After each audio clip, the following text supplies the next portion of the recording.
1.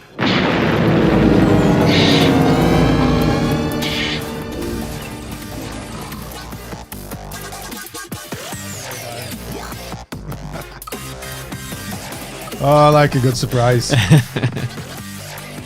You know what, Ryan? Right. I love how you eat a banana.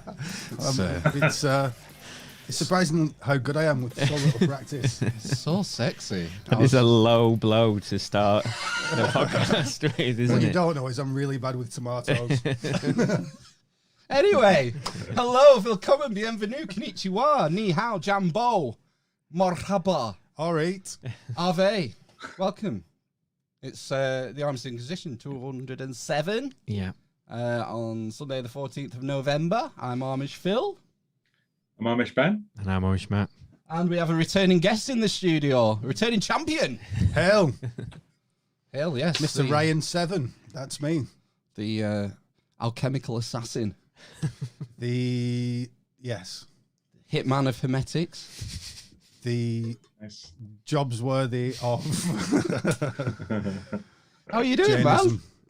I'm all right. Apparently, nerves just kicked in suddenly. Then and my quick wit disappeared for a moment, but I'm sure I'll ease into it. I looked into our back catalogue, and the last time we spoke to you was week 4 of 3 weeks to flatten the curve. Oh yeah.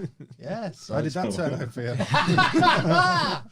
it's. I've not been outside since, so I'm not. I believe it's still a bit like this. It's still a bit, it's not quite flat It's quite yet. curvy. Yeah. Yeah. But, so yeah, lots happened. Yeah. Mm. But it's nice to get away from sort of what's going on in the prosaic, not prosaic, what am I thinking? The profane world. Yeah. And maybe explore some alchemy and hermetics and stuff. Yes. None of those muggles anymore. Let's, And I got quite. I'm a muggle, though, so I'm fucked. Matt, you're such a muggle. I am a muggle. I mean, frankly, I've been locked up inside doing this stuff anyway, so I pretty much didn't notice most of the lockdown. It's for the best. You Busied did. myself You with didn't. cups of tea. You didn't miss much, other than I had Boris made a fool of himself a few times, and that Yeah. was about it, really. what's new. You're not calling Bojo the clown for nothing, do we? No. But I was quite excited. You said you had something to show me. Yes. It's quite long, though. Right. Well, that's no problem. What's the girth situation? Well, it's very thin, Oh, right. so Interesting. Razor. yeah. Right. So, what do I have to show you? Is that what you're getting at? Yeah, what we're going to do, what we're going to talk about, what you've been working on. So, last time I was here, we spoke about a few things, and towards the end of the podcast, I spoke about some pillars that I'd seen in Rivington, which is a nearby little village up in the hills. And on these pillars are some very mysterious symbols. And as I looked at them, things became apparent to me. So I've been following that trail. I don't want to go into it because obviously we're going to do a presentation on it now. Yeah. Yeah. It's just some very murky, odd history when you think about it. However, in the end, these 3 pillars seem to have essentially given me the secret of alchemy, kind of the key to understanding the base religion, as if there was a single religion. Prisca Theologia, I think they call it in Latin. Wow.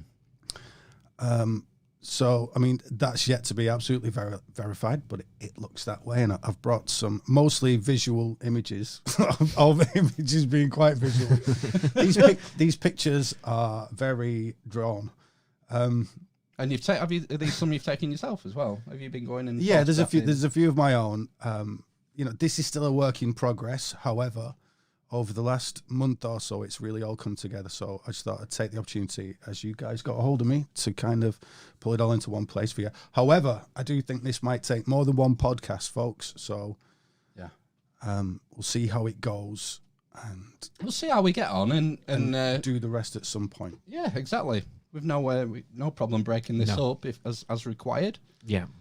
Essentially, we're going to talk about maths and mushrooms. Yes. And I'll avoid any actual maths or anything like that. We'll just show you some numbers. So if you see the numbers, don't be freaked out or anything. Just relax with the numbers. The numbers will be good to you. Good, because I've never been a fan of maths. Yeah. It's my least favourite No, subject. nor I. That's why it's so disappointing when I came across it all in this. No. Right, shall I throw up the first image then? Let's go for it. All right, get so rid of what us. have we got here? Woo! Okay, so I'm from a little village called Blackrod, which has Nice. an interesting ring to it. And next to Blackrod is a little town called Rivington in Lancashire, in the north of England. And at these foothills, where you can see the hills on the bottom left-hand corner there,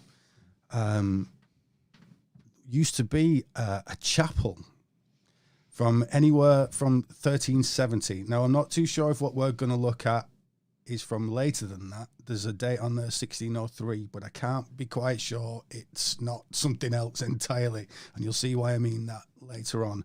Right. However, something could have been rebuilt. There's just something about these pillars that say earlier than 1603. If they are 1603, then there is some dark stuff going on, comparatively speaking, to the local Catholic populace at the time. Why? Because this will be part of the Catholic persecution, won't it? Before Guy Fawkes, won't it? That sort of area. Exactly. We're talking 1603. Yeah. So, and we're talking medieval times. So get medieval on your ass. Exactly. Yeah. I suppose it's not uncommon for churches to be built and rebuilt on the same location. Exactly, as these older places. There are things on these pillars that do say church, Jesus, but when you look at it, it's like, this is just a veneer over the top. Something extra going on here. Yeah. So this all took place at a little village next to Rivington called Anderson Hall. And over time, I think in the 1800s, the whole place was dismantled, and some of these stones from a little chapel there ended up at Rivington Church, which you can see on the bottom right-hand corner. Right. And I'm going to show you next how I find out about this. So if we go on to the next slide. I feel like Chris Whitty. Next slide, please. Oh, it's not. Right, so these are some previous photos of it. This stone does have a little interest to it because it's got something on there called a Sator Square. There was a film out recently called Tenet, which alludes to this Sator Square. Right. Because the centre word on there is Tenet. Oh, that's the top left image. You can see it there, just above his hand. Mm-hmm. Yeah, so there's this 1950s archaeologist that said, these are very interesting. And the story behind them is that they were found in this guy's garden wall, and the church asked for the holy stones to be please returned, and then unceremoniously dumped into this churchyard. Okay. So this churchyard goes back to like the 1600s and is quite old in itself. However, these stones weren't originally from there.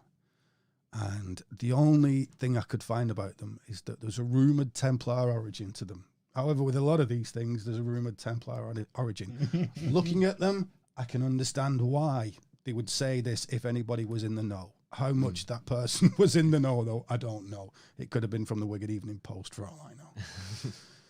So, if we go on to the next slide. So this is where I come into it. So, as I said on the previous podcast, I'd taken some mushrooms, had a trip, and lots of weird things had happened. Among those weird things was I was shown the tarot, which was on my ex-girlfriend's bedside table, and I thought they were silly cards. And then after what had happened to me in the trip, I was compelled to go and look at them.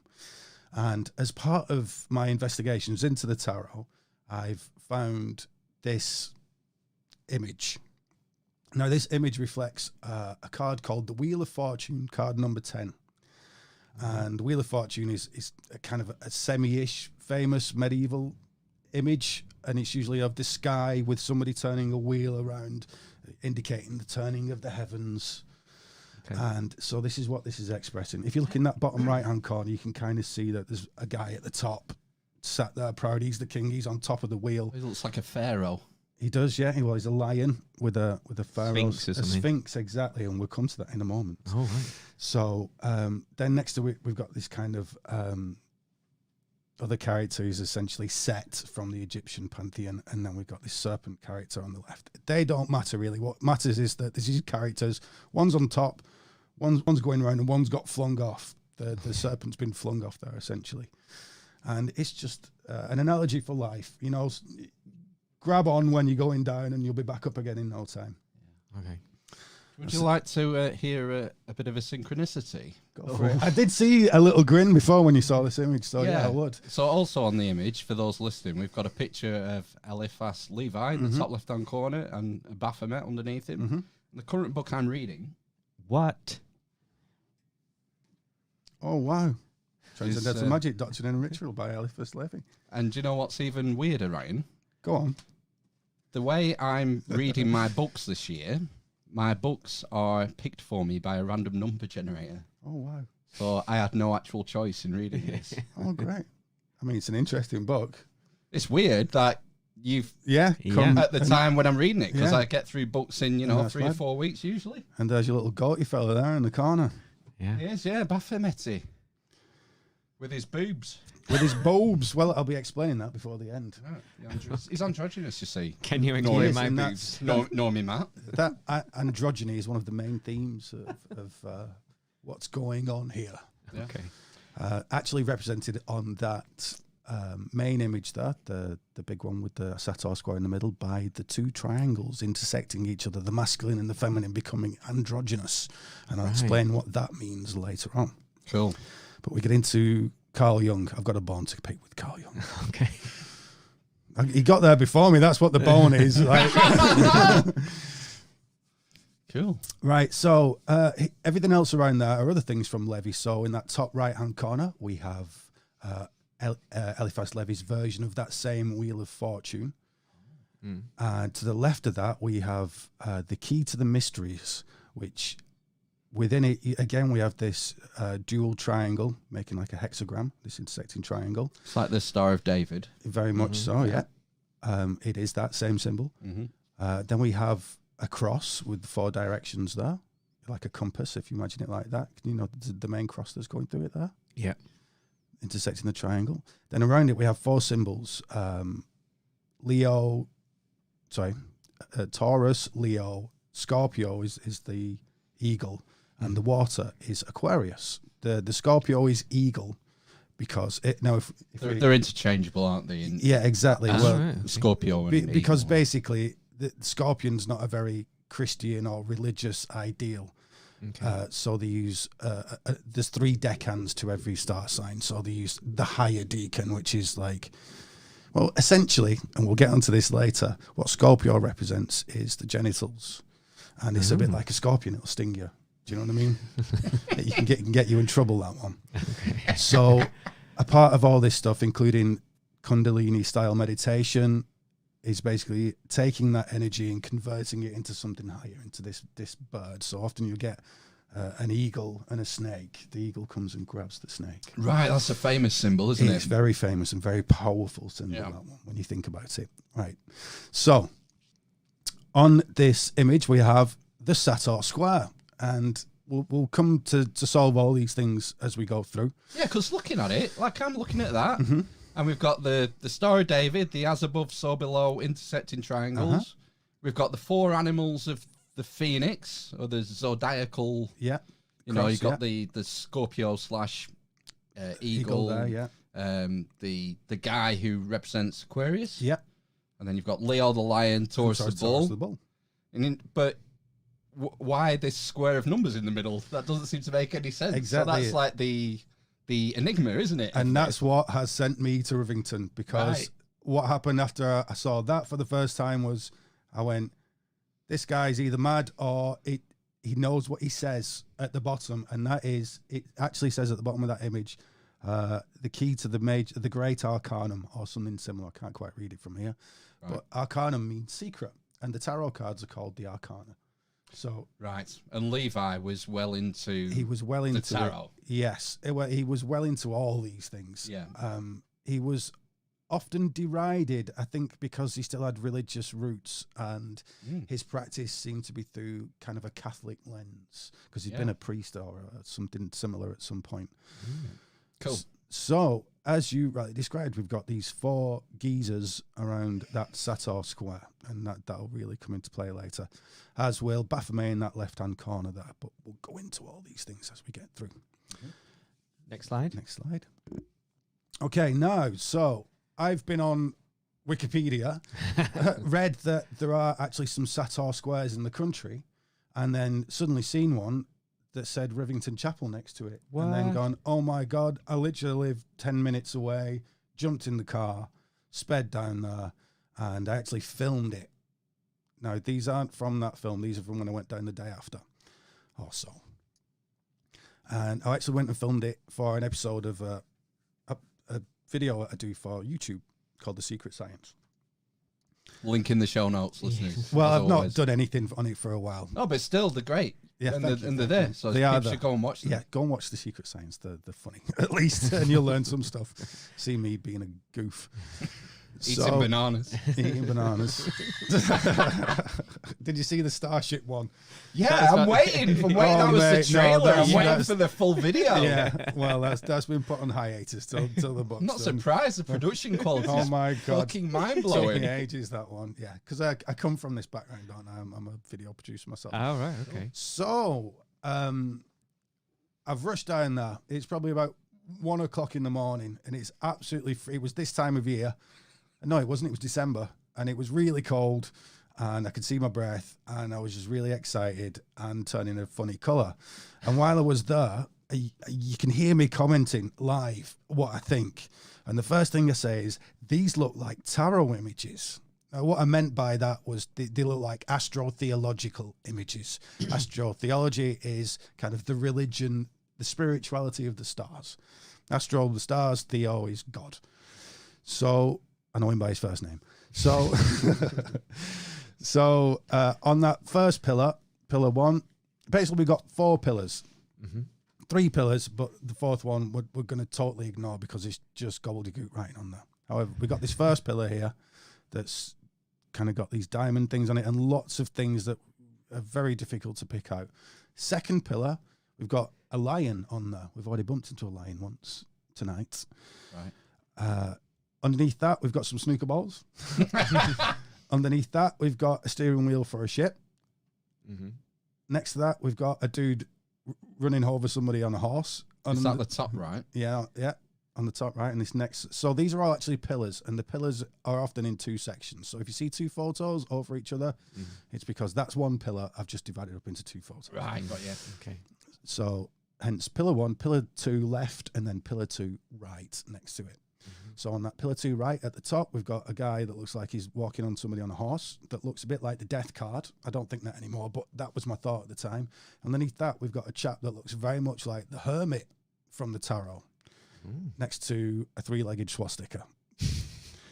Oh, that's like the Isle of Man. Yeah, it is exactly like the Isle of Man, thing, but that's very old. That goes back to the Minoan civilization. However, I'm getting beyond myself here. So Right. all these things, I didn't think it was a set of snooker balls,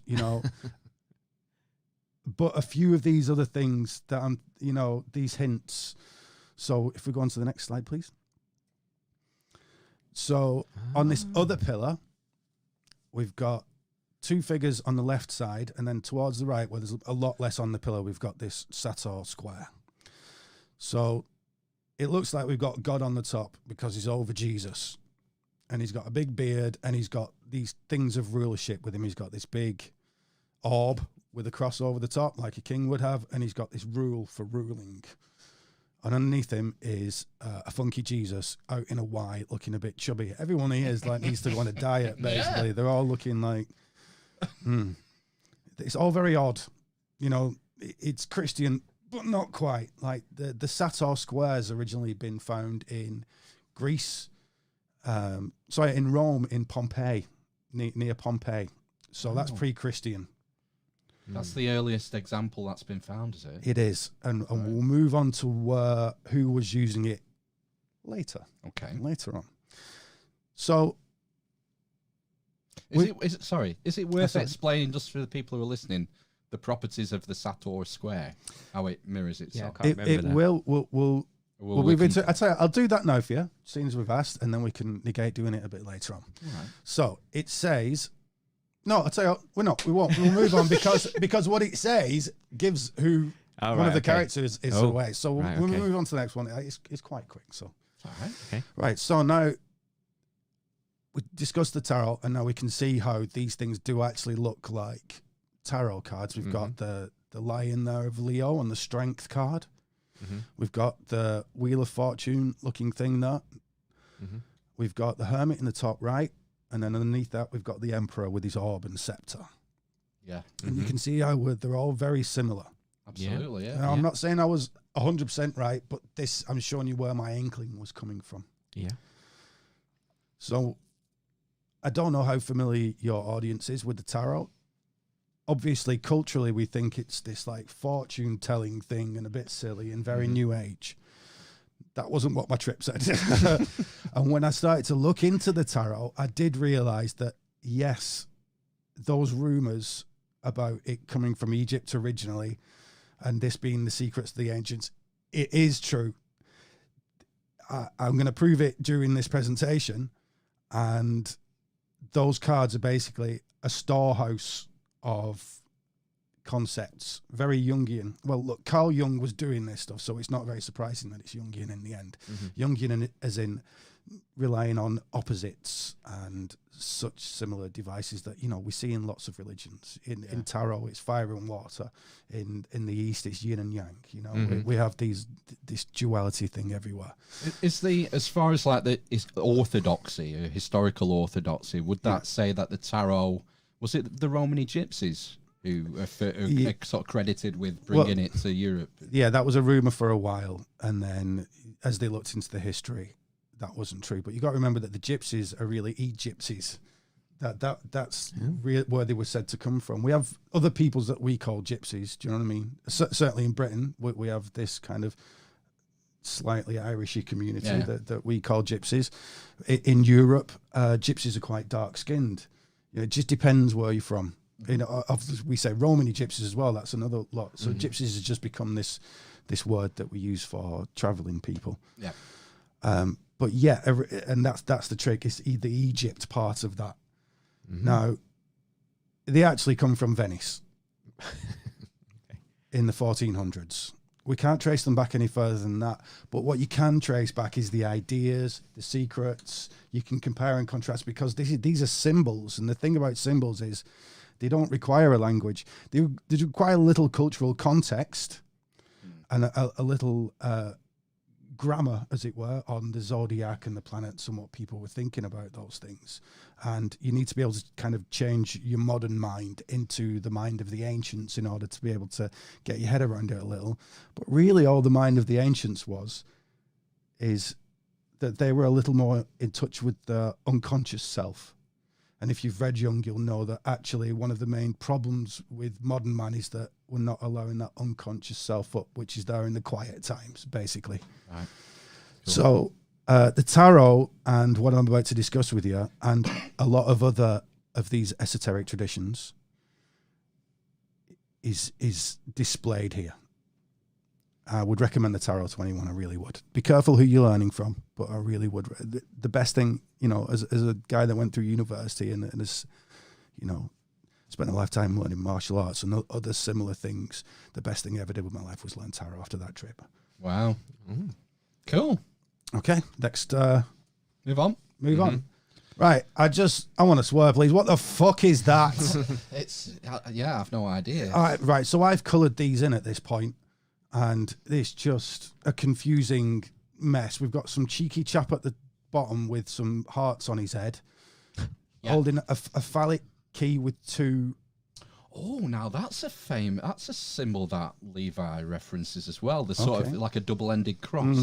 Yeah, we'll get into that very soon. Cool. We've got this really weird diamond shape that the whole thing's in, and then it says Beside 2.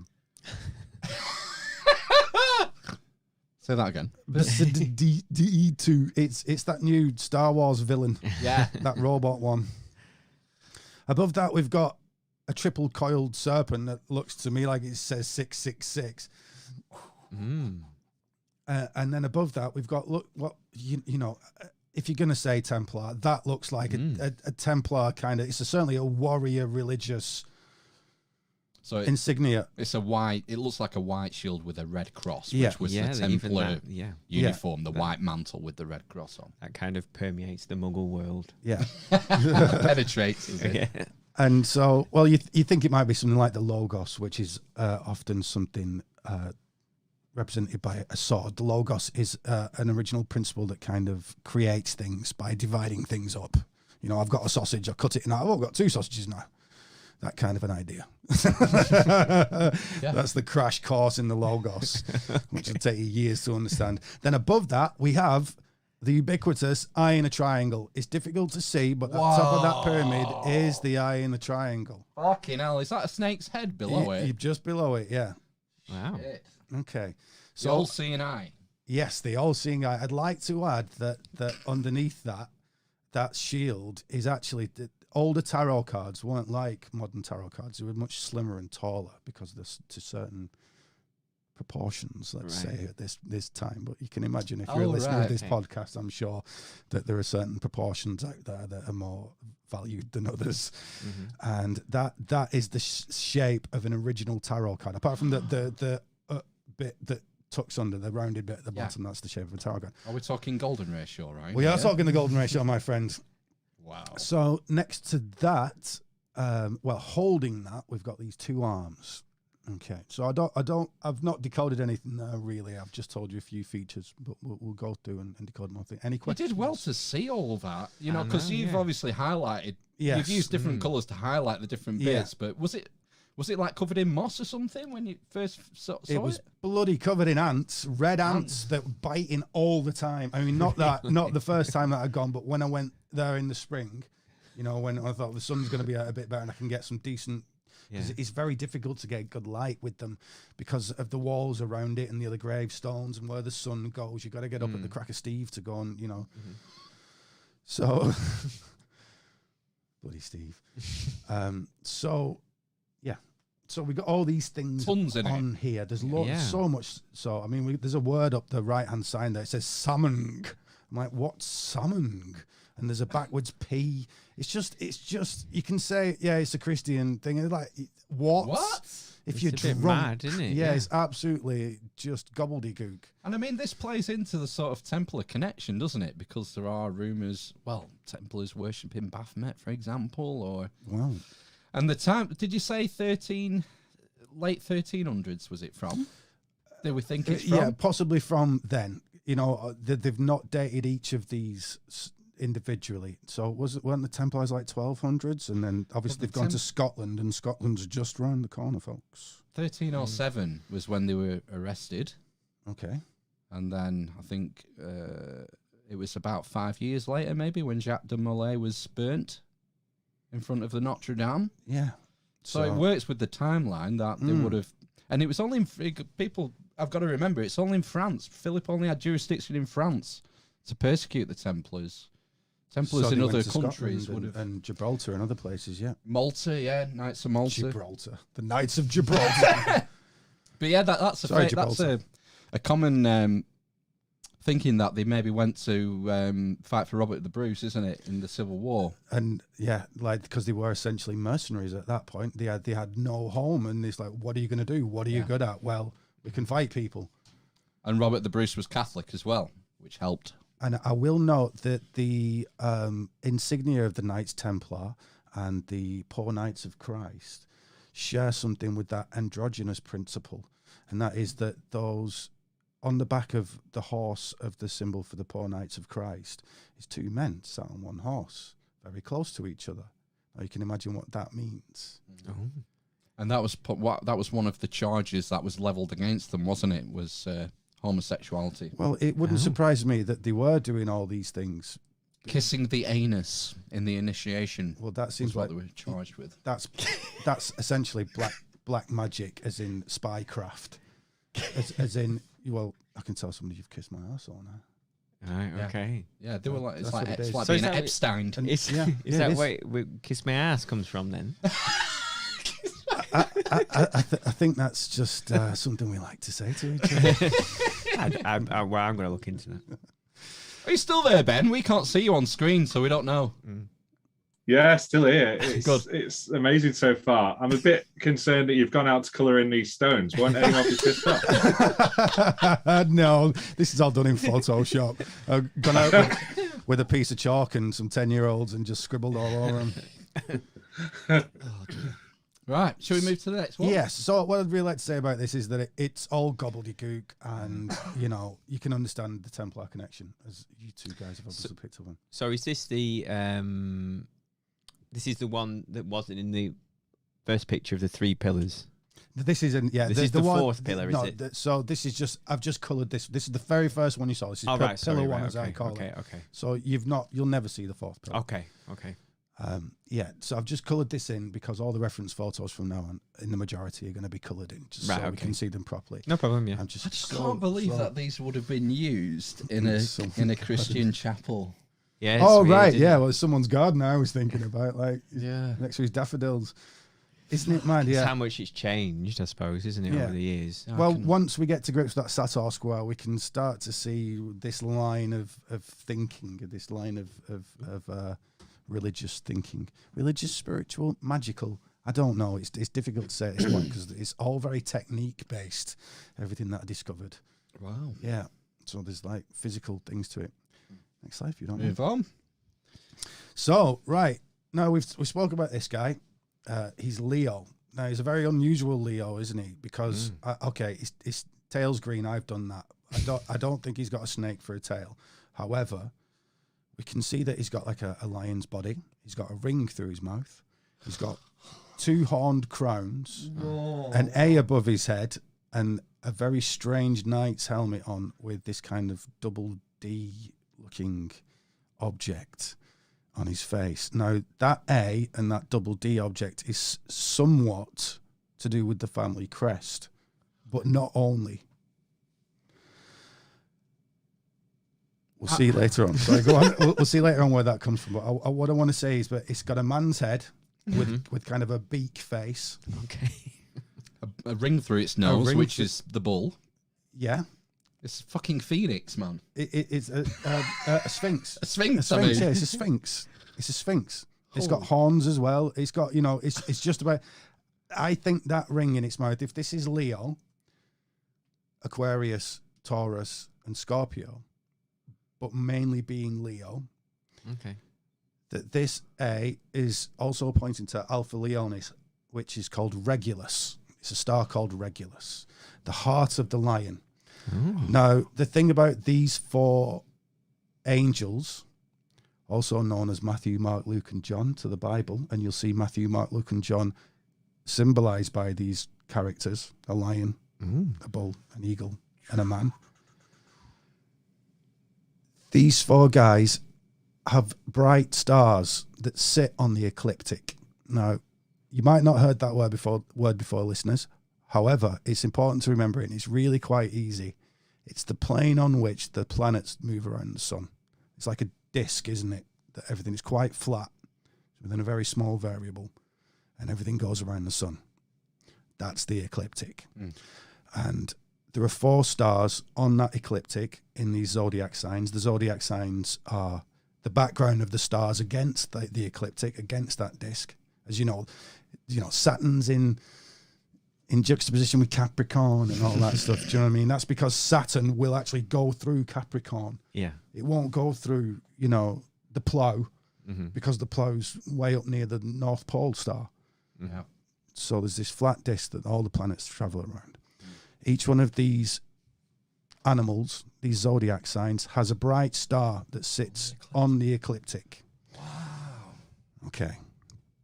And they were very important in the past for denoting the seasons and other similar things to tell the time. Because they're equally spaced across the zodiac, aren't they? Exactly. It's 12 o'clock, 3 o'clock, 6 o'clock, 9 o'clock. You are way ahead of yourself. That's fantastic. No, I love you. Everything I've said, you've been a move ahead. It's Can I press the thing? Go on, no, I just wanted to say, you mentioned the 4 apostles being linked to the 4... Did they call them the cardinal signs? It's the 4 cardinal directions. Those are the 4 fixed signs. Fixed signs, yes, that's what those I'm are the 4 fixed signs of alchemy. Now, there is Old Testament angels related to these 4 signs, isn't there? There are. The cherubim of Ezekiel. Michael, Gabriel, and 2 others. All right. Yeah, you've gone slightly off, but in Ezekiel's taken up to see heaven, basically, and he sees angels, and they have the countenance, very biblical word, the countenance of a lion, a bull, an eagle, and a man. Right, cool. And he sees wheels within wheels, which is very interesting in context of that Sator square, because on the Sator square is the word Rotas, which means wheels. And these 4 signs are linked to the 4 elements as well. Absolutely, yeah. Fire. There's just so much. These people maybe who haven't read about this sort of stuff or have not been interested in before, these 4 fixed signs are so symbolically heavyweight, aren't they? Absolutely, yeah. There's just, you can just go down rabbit hole after rabbit hole learning these different interconnections and links and meanings of these signs. Yeah, but it's exciting to see them all in this this carving. Yeah. So, I mean, you are absolutely right. The bull Taurus is earth. The lion is fire. Aquarius is actually an air sign. This seems convoluted, but it's correct, and you'll see why later on. Because essentially, Aquarius carries the water. He isn't the water; he's carrying it. And then you got Scorpio, represented by the eagle Aquila there at the top, which is a water sign. Scorpio's fixed water, and they are symbolic of the middle of the season. You know, the middle of summer. That sun is roaring hot. You know, it's at its most, especially if you're from a hot country. You go out in the middle of summer. Oh my God, no! Go back in again. I want winter, please.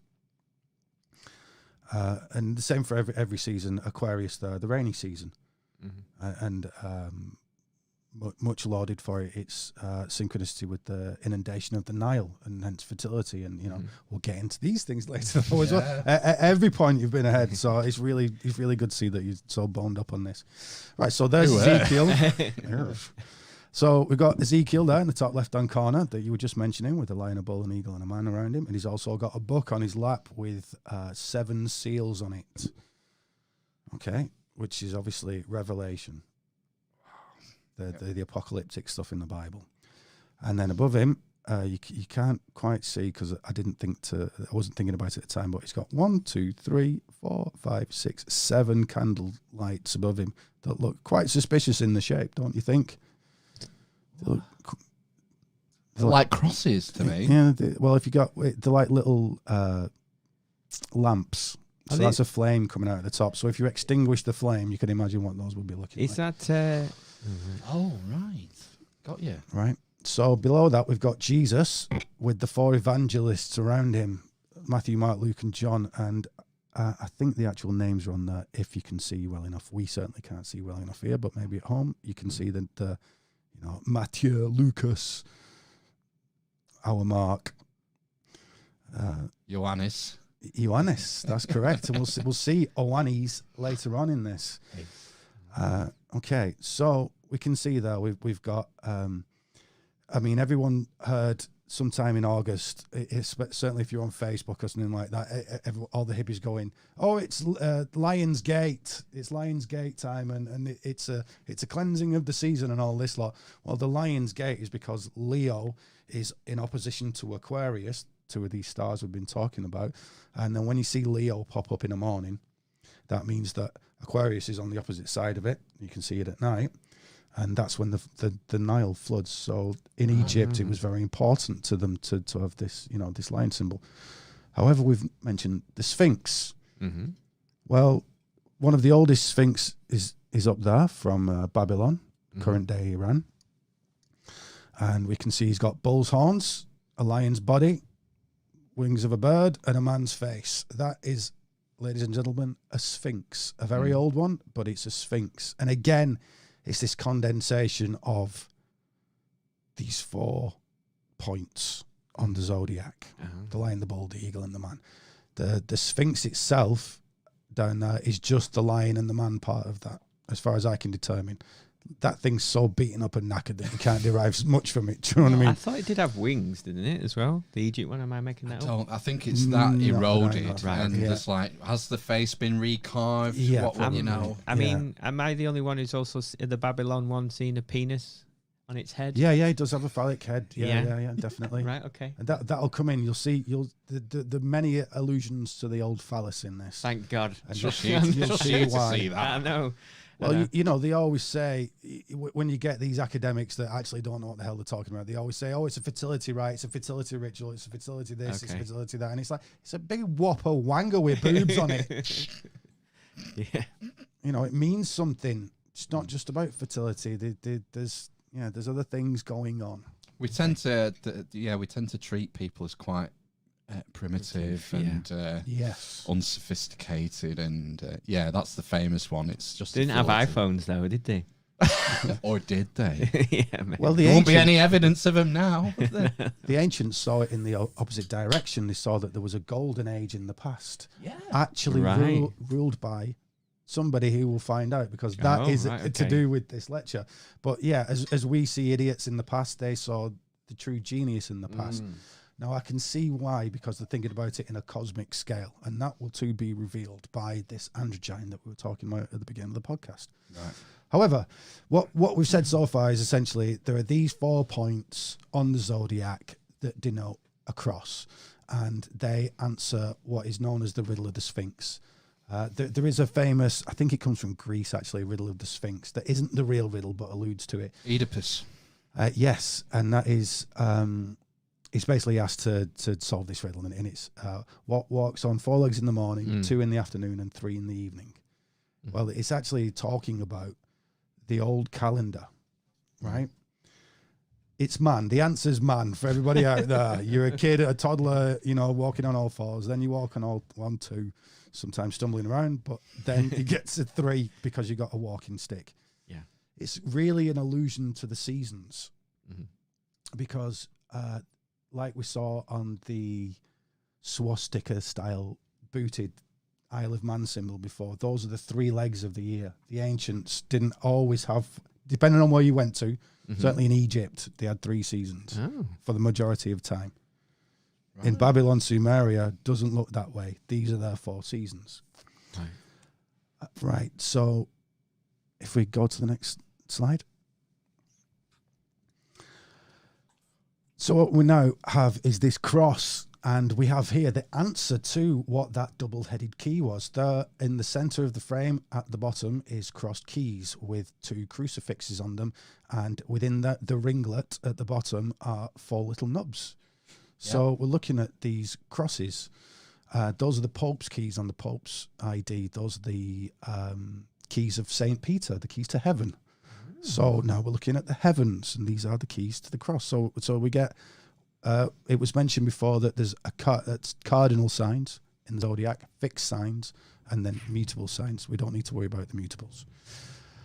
The fixed signs are the ones we've already discussed, which are these 4 on the zodiac, on this ecliptical plane.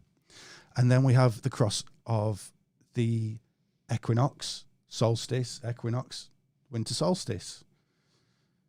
And that is Aries for spring, and so on. I'm not going to I'm going to bust everybody's heads open. But are those the ones that are in blue, light blue on the bottom on left? that, the light blue is what I'm calling the Galactic cross, and the ones in red are the Sun cross. So if you look to the right of that Sun cross, you can see the little ram there for Aries between Gemini and Cancer at the top. You can see another one for the summer solstice. Right. Then the winter solstice beneath that is between Capricorn and Sagittarius, and then Libra and. All right, so they're on the cusp. They're in between. Exactly. Signs. Yeah. Exactly. Yeah. And it's literally, you know, the on the 21st of April, which is when Aries the Ram comes in. That's the start of spring. Right. Yeah. So and the old New Year. That was the old New Year. Easter time, yeah. Right. When life began, you know, that's when, you know, the year doesn't begin just after you've died, kind of thing, which is the winter solstice. It doesn't begin really in January. You can see why they do that, but we're not going to get into that. No, you could spend ages going like, why we have Christmas at Christmas, and well, we are going to get into that. Everything you say, we're going to get into that. So this is what I mean. This is the key to all the religions and everything. It really is. So next to that, we've got on the left of those 2 cross keys, we have those 2 cross keys put together in that double key from the pillar, which has the 2 crosses on each of the heads of the key. Oh, yeah. Right. So those are represented by the two pillars of masonry, Boaz and Yakin. If you look at the Boaz there with the B on it, it's got the planet Earth at the top, which is this sun cross of the solstice and the equinox. And then it's got one of the Zodiac band going around the ecliptic on that Yakin pillar. And that is this galactic cross that I'm talking about, which if you look on the right-hand side at the flags, we've got the sun cross for the for the English flag. The Scottish flag is the Galactic cross. You put them both together, you get the Union Jack. Jack means sun. It's an old word for the sun. Right. Mm.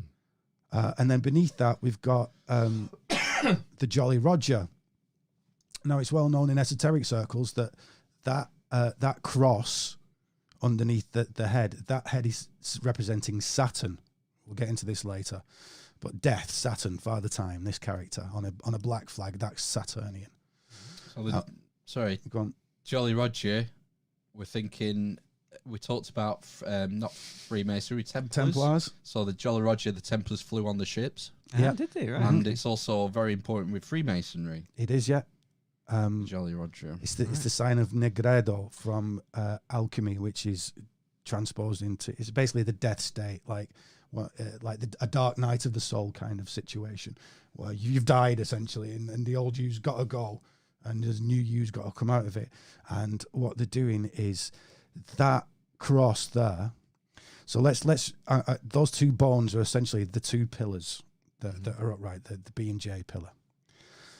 And what it is that if you imagine that plane of the ecliptic where the planets are, that's one pole. If you take a north pole for that, you know, like a spinning top, it had a north pole to it. Mm-hmm. So that's one. That's that J pillar. Now the trick is with the Earth, this B pillar is skewed off to one side, at 23.5 degrees on average. And that is the angle between those two crosses on the Jolly Roger. Give over. Right, so what they're really saying is, and is the point of this presentation, is how to get over what they saw as fate.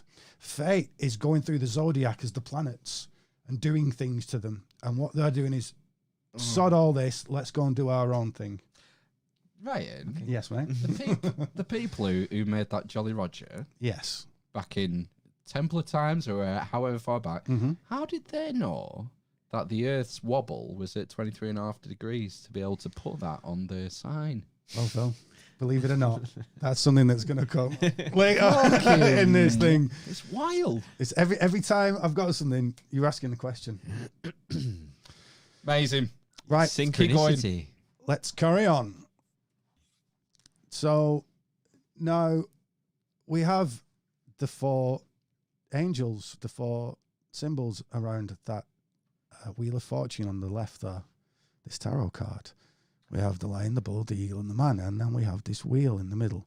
And it's the same over and over and over again. It's the same on the Eliphas Levi document. It's the same on other cards in tarot.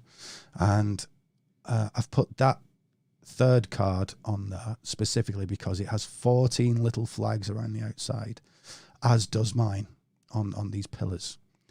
So this wheel, which does look like a ship's wheel, there are 14 little flags. Oh yeah. Wow. Okay. Where's the card from? How is that an old card or a modern card? That one is from, oh God, I've got this deck. It's an expensive deck called the Tarot Masonique, which was done by a French Mason, basically, Right. who's into all this stuff.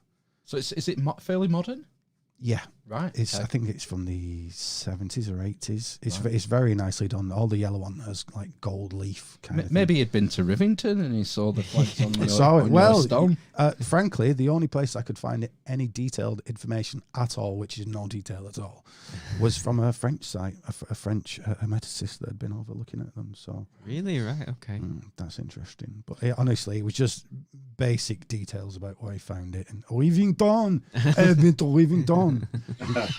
You could see it in the way he'd written it. He was speaking. Ryan, Yes, mate. bottom left of that third card, Far left of the JB third under the card. bull.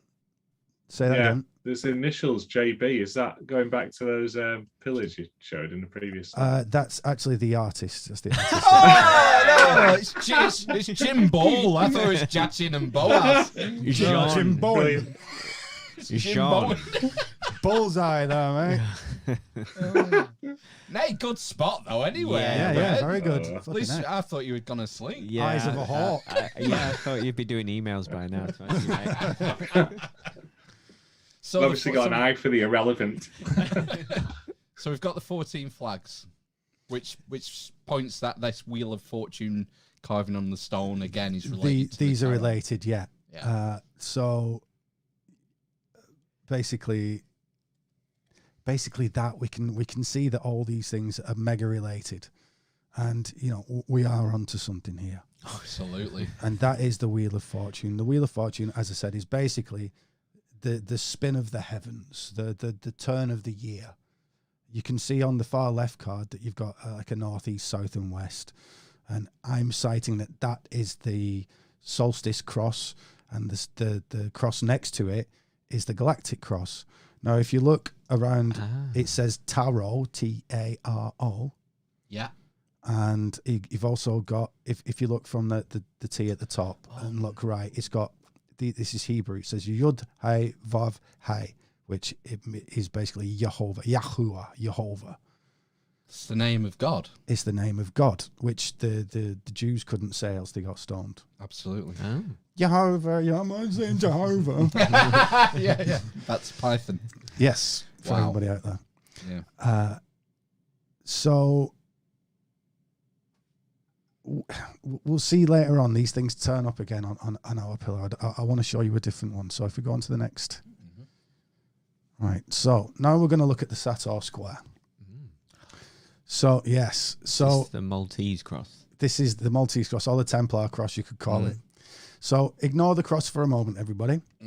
And we're just going to look at the actual Sator Square itself. Now, it says Sator, Arepo, Tenet, Opera, Rotas, reading from the top left to the bottom right. And now you can read that from the bottom right to the top left as well. You can read it in lots of different directions. It's called a magic square. Normally magic squares are done with numbers, but in this case, it's done with letters. The letters can be transposed to numbers. However, we're not going to do that right now. I'm not in this presentation because I really don't want to bore you.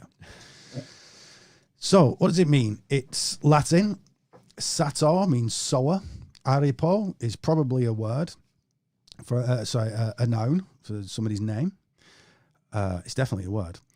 Tenet means to hold. Opera is the work, and rotas is the wheel. So the sower, Arepo, holds the works of the wheels. Is that sower as in sowing seeds? Sowing seeds like a farmer or a father. Oh. Yep. Okay. Now, is that backwards and forwards? Yeah, always backwards and peers forwards. Let's just see if I did it right. So I'll show you this one first, and then we'll go backwards. There is an our father. There is a father actually. If you split up the letters, this wasn't done by me. If you split up the letters, you get out of it Pater Noster, which means our father. Yeah. Right. So obviously, everyone out there is going to think, "Our Father who art in heaven, hallowed be," all that stuff. However, they weren't the first to use that phrase.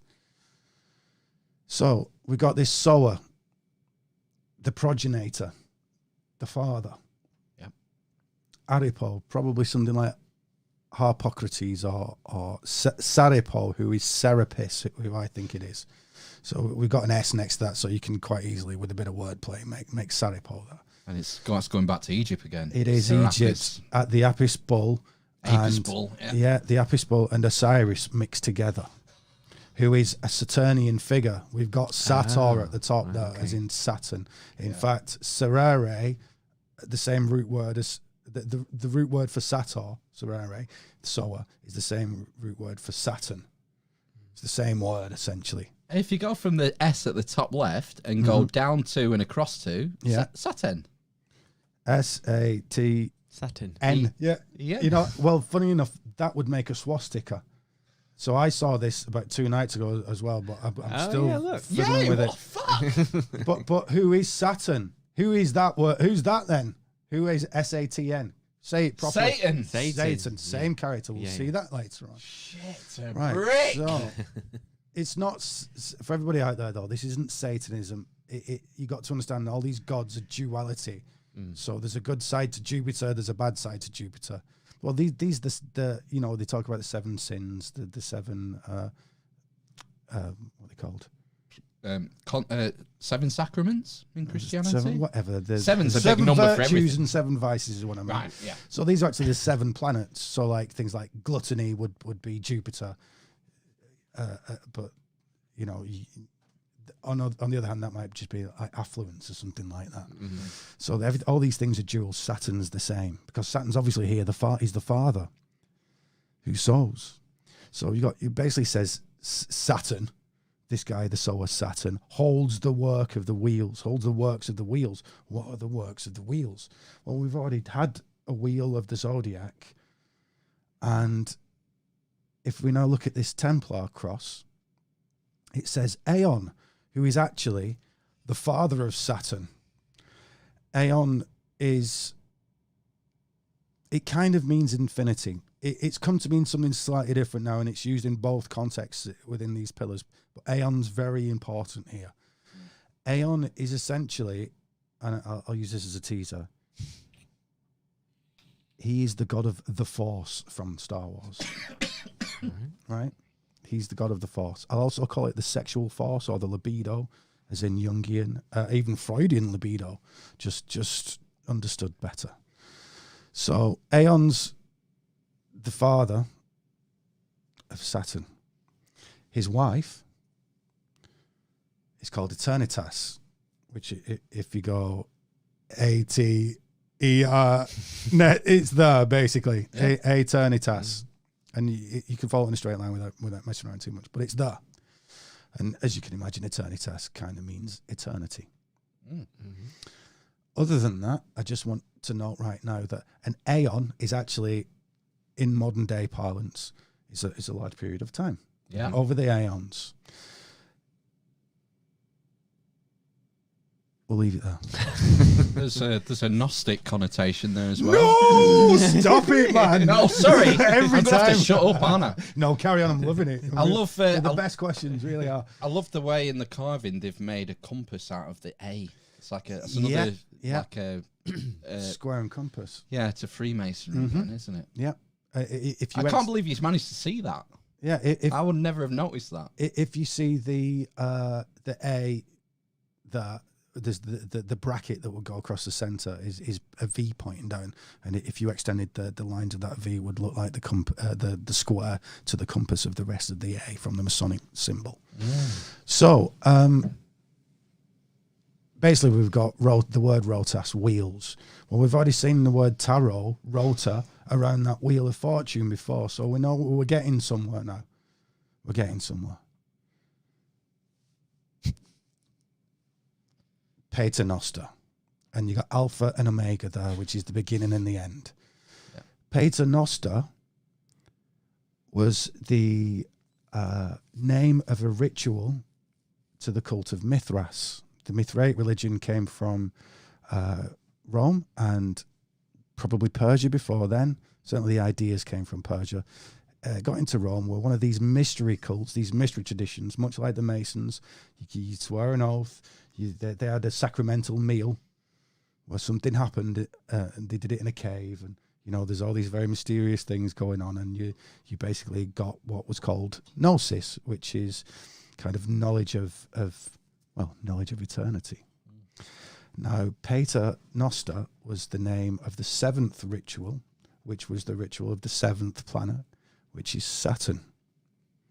And although I've not included here, we do actually have a mosaic which includes the ritual implements associated with that rite.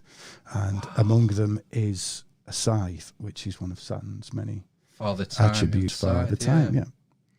So do you mind if I keep pressing the button? I feel like I'm taking your job off. It's fine by me. So on this pillar, I putting forth, and I'll give it absolute proof in a moment, that this is Saturn. Chubby Saturn. Chubby Saturn. It's not Jupiter. Sorry, Jehovah, same guy. The Christian God. It is the Christian God, but it's not the one that you're normally given. I'm saying that this guy above Jesus here, the God on this pillar, is Saturn. And actually, when you read into the myth of Jesus, if you're to read it from a pagan context, we're all grown ups. We know nothing happened in isolation. Trigger warning. Do you know what I mean? Yeah. Look, everybody. It's of my opinion. It's not of my opinion. It's pretty much fact, but it's of my opinion that essentially all religions come from each other. They all intermingle and all swap values, and they're all, because beneath it all is an actual sense and logic. It wouldn't seem like it over the top, but there is underneath. And we'll reveal that here. That you know. None of these things happen in isolation. They all have the root amongst each other, and probably from this Priska theologia that I'm delineating today. Right. So, we've got this ruler guy who he's holding a wheel kind of a thing there, isn't he? I know it's an orb, but, orb wheel. What's that? What's that thing? Is that, what's it called? The scepter and the... It's actually called the...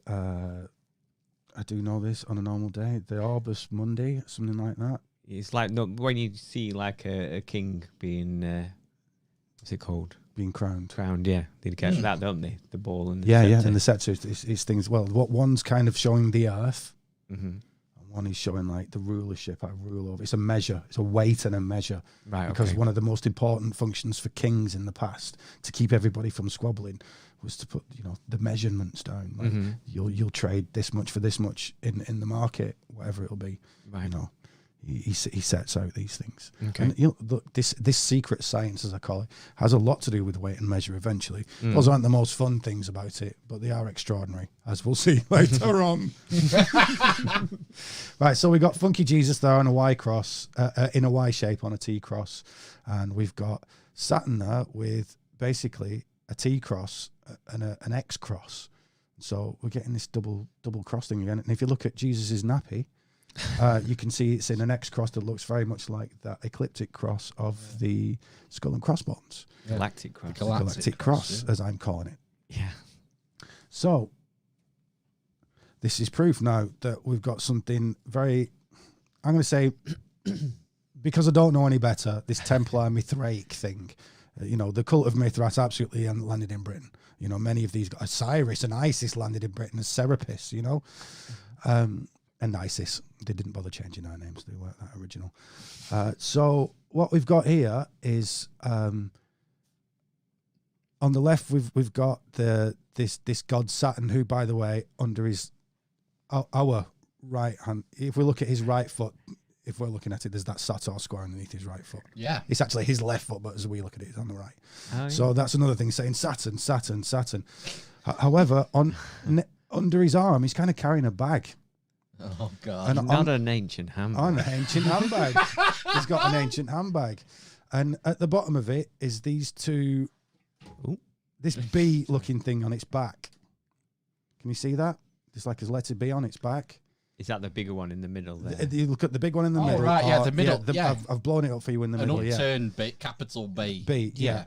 And if you look on the Saturnus woodcut there on the right, he's holding a bag. Yeah? Not only that, if you look at the centre bottom image, we've got a medieval Christian depiction, remembering that, this stuff was still out there. They were still looking at it. They were still practicing it, even quite openly sometimes. This is from the so-called Lost Book of Nostradamus, where we see a picture of Saturn with it looking like a monk, or like getting a hermit vibe from it. He's got his scythe there to do his cutting. We'll go into this later. He's got one leg next to him. and he's got... Yeah, well, it's not, because if you see... Nothing's fucking by accident in any of this Not shit. at all. Well, everything is there for a reason. He's got a peg leg on the next image. Yeah. So it's the same thing, right? And we'll see about this in a minute again.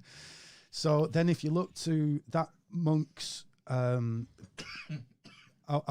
bottom left, it's got a B on its back again. Looking further left, we can see a shield. If we look further left on the left-hand image, there's like a black shield with these upside-down Ds. If you just flip that around your head, it's these Bs again.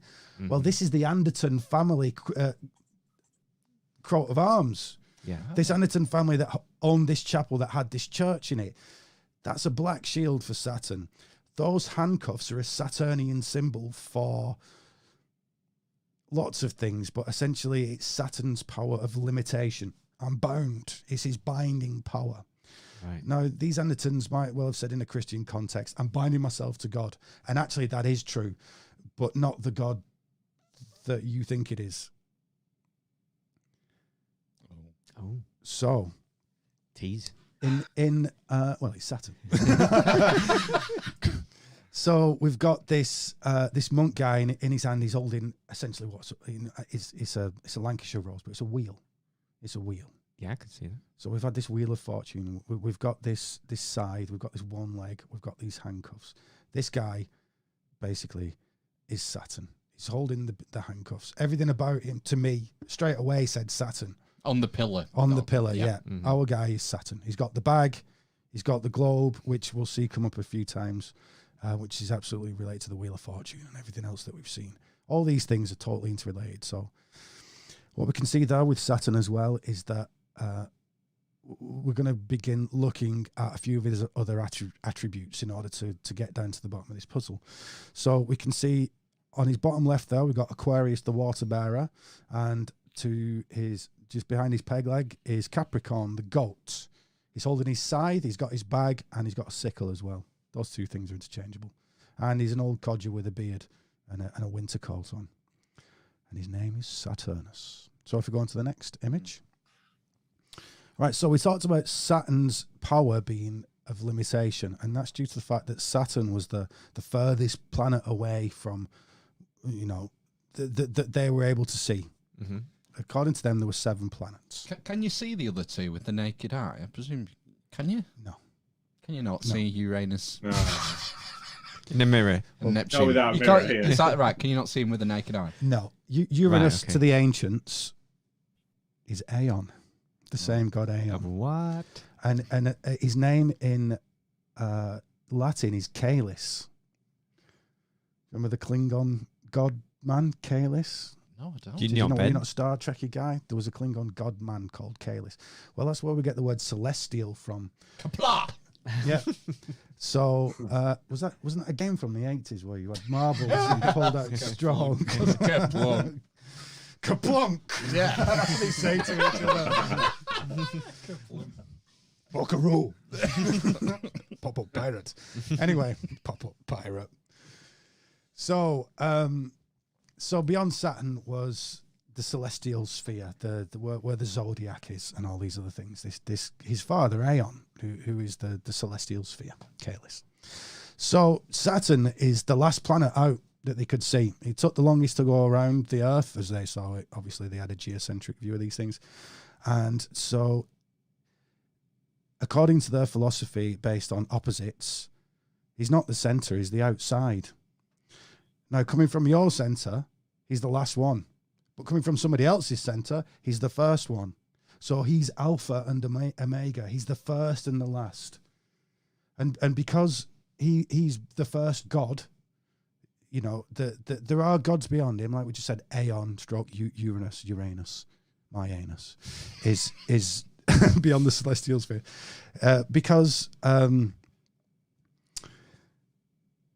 Okay, I've got to kill something I want to show a bit later on, but it's worth going over it, and that is that basically Aeon is infinity. His wife was eternity.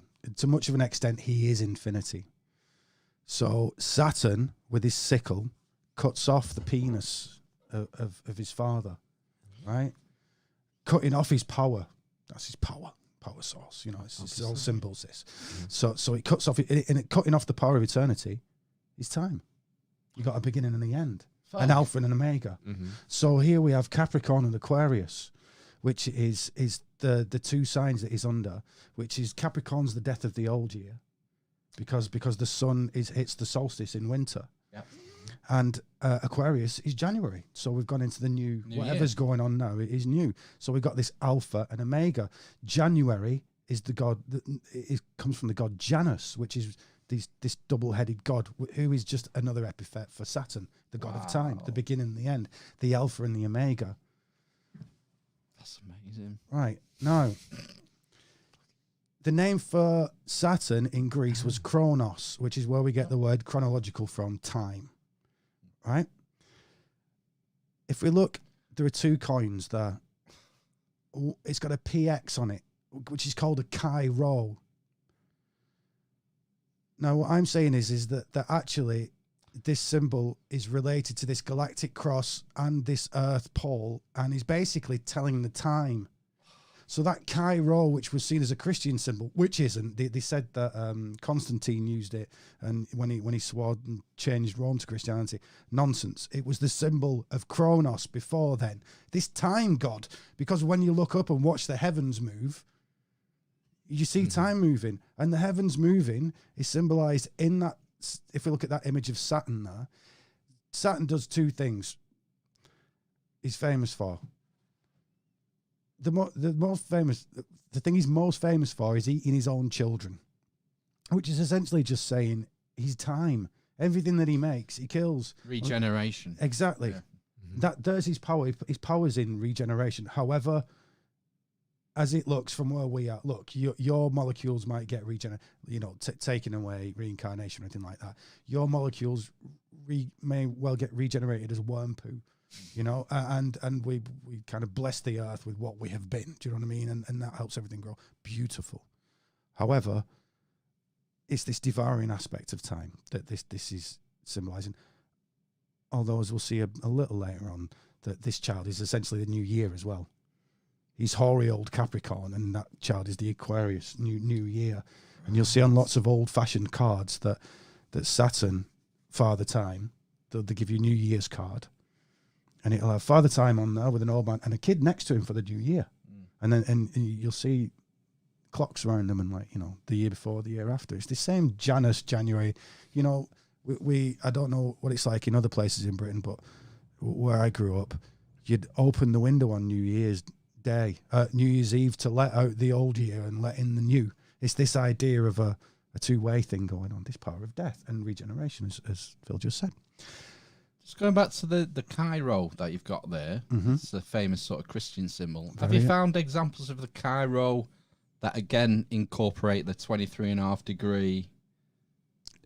Well, funnily enough, yes, originally the angle of that X over the P, as it were, was originally the same, that 23.5 degree. That blows my mind. Isn't it mad that? So I'll get onto why that is in a sec. But if you look to the coin to the left of that, this gold-looking coin, originally it wasn't called a Chi Rho, it was called a Tau Rho. Tau is T R. No. Yes, Tarot, and it's a P and a T. And we've got a P in, if you look in the center of this at the wood P, the stone P there that's taken from the pillars, it's a P and a T combined together. It's a Tau Rho, which essentially is an ankh, isn't it? It's an ankh. Right, so Egyptian ankh, it's an Egyptian pharaohs. Yeah. You're familiar. So we'll see later on, these are all essentially the same symbol. So now we've not only have we got this Wheel of Fortune to the bottom left. If we look on, I've highlighted some green letters. Oh, I tell you what, it's a slightly older image, this. If we go around this, so if it's kind of tough to see because some of it's in shade, but if we look at the very bottom, it says DCLX there in purple. I'll point to it for you guys. Yeah. But it's at the very, Yeah, it's at 6 o'clock on the wheel. So at the end of that DCLX, there's an upside down T. Right? You can't really see it, but trust me, there's an upside down T next to that DVLX. Then there's an A to the left. There's an R up to top corner and an O above that. It's a mixed up rota tarot around this wheel again, as we've already seen tarot around the wheel on the actual Wheel of Fortune card. Yeah. And we've got in the top left hand corner of that wheel is this PT Tau Rho symbol, like an ankh. So now, we've already talked about Saturn moving the color. We've had this time unbound infinity that is Aeon. And now we've got this time bound somewhat, which is Saturn. Now, Saturn's scythe is basically cutting down the year. It's cutting down the seasons. It's cutting down the harvest. It's cutting down your life. It's the thing at the end. It's the Grim Reaper's scythe. Death. Well, that scythe, as I have seen, is actually the plough or the Big Dipper or whatever you else want to call it, which famously makes up the swastika. Do we have a swastika here? Yes, we do. We have this triple swastika that looks like the Isle of Man legs walking around a central point, which essentially is the pole star in the center and then the plough going around it, which is Saturn having one leg and walking around with his scythe cutting down it's time. We're talking about time. Something special about time.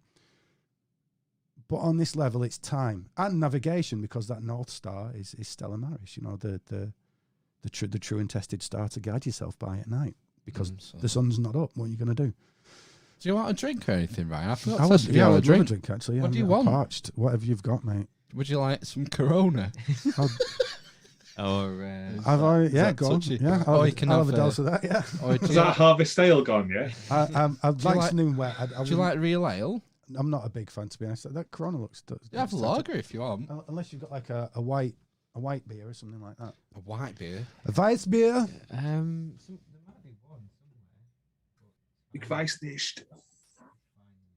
It's alright. It's cold. It's been outside. I feel like Oh, I yeah. need like a break to soak all this shit stuff Yeah, in. it's a lot. It's very dense. Yeah. Very dense. We've not even got there yet. That's the funniest thing about it. But I think that there are so many little revelations along the way. That, what's that? It's Oh, I re- thought I could smell pot. It's that. Oh, could I smell pot as well? Not nothing like that around here. Nothing. I meant a plant, a potted plant. There's a cheese plant in a pot. Well, yeah, it looks like we're having an intermission now because Phil's having to empty his bladder. Yes. Does he pause the stream, or are we just going? No, Just it's carry on. just a live toilet break. That's fine. So, what's everyone doing there? How long can you stay for, Ryan? I was thinking. I mean, normally we do 2 hours in total, but Yeah. I mean, like I Would I it- can say it stay for as long as it needs. But I was saying maybe we can split it up, or I mean, because yeah, I don't even know what slide we're on. There's quite a few, and it gets quite involved later on. But like, you know, you guys in the audience, you kind of on this stream anyway, so you know, maybe I don't have to go over things as I would with people that are quite as lay as the average muggle, as we put great it. unwashed. I've never watched Harry Potter.